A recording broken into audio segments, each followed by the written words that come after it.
안녕하세요. 복지 소식 전해주는 영숙아줌마예요.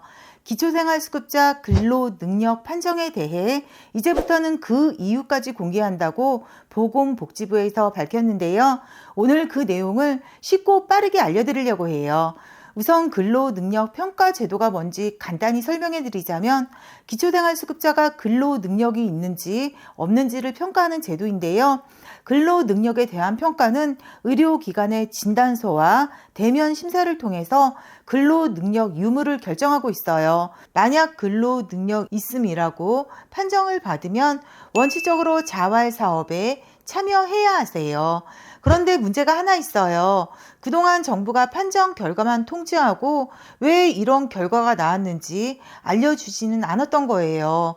예를 들어보면 근로능력 있음이라고 판정을 받았는데 내 건강 상태가 다리도 아프고 혈액순환도 안 좋은데 왜 근로능력이 있다는 거지? 이렇게 의문이 생길 수밖에 없어요. 그래서 보건복지부에서는 근로능력 평가 판정을 받으면 판정 결과서에 의학적 평가 결과와 활동 능력 평가 내용을 포함해서 알려진다고 해요. 쉽게 이야기하자면 어떤 의학적 근거로 근로 능력이 있다고 판단했는지, 어떤 신체적, 정신적 능력을 보고 결정했는지를 이제 자세히 설명해 준다는 거죠. 그럼 어르신의 근로 능력, 현실적인 예를 들어 볼게요. 보통 60대라면 걸음걸이도 불편할 수도 있고요. 그리고 순환장애 때문에 팔, 다리 저림 증상도 있을 수도 있어요. 그래서 의사로부터 일상생활에 어려움이 있다라고 진단을 받았다고 가정을 해볼게요. 그런데 이분은 근로능력 있음이라고 판정을 받았어요. 하지만 그 이유가 명확히 제시되지 않아 답답함을 호소했는데요.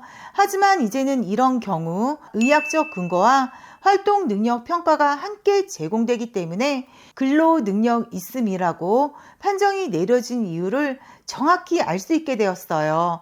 그러니까 60대 어르신은 신체적으로는 일부 기능이 제한적이지만 정신적 능력은 비교적 양호한 편이라 자활 사업에서 경미한 업무를 할 수 있다라고 그 이유를 듣게 되었어요. 이런 경우가 주위에 상당히 많아요. 그래서 이제부터는 근로능력 판정을 받으면 왜 이런 결론이 나왔는지 명확히 알 수 있게 되어서 쉽게 이해할 수 있게 되었어요. 오늘은 보건복지부에서 발표한 근로능력 판정 공개에 대해 안내해 드렸어요. 그럼 오늘 영상 끝까지 시청해 주셔서 감사합니다.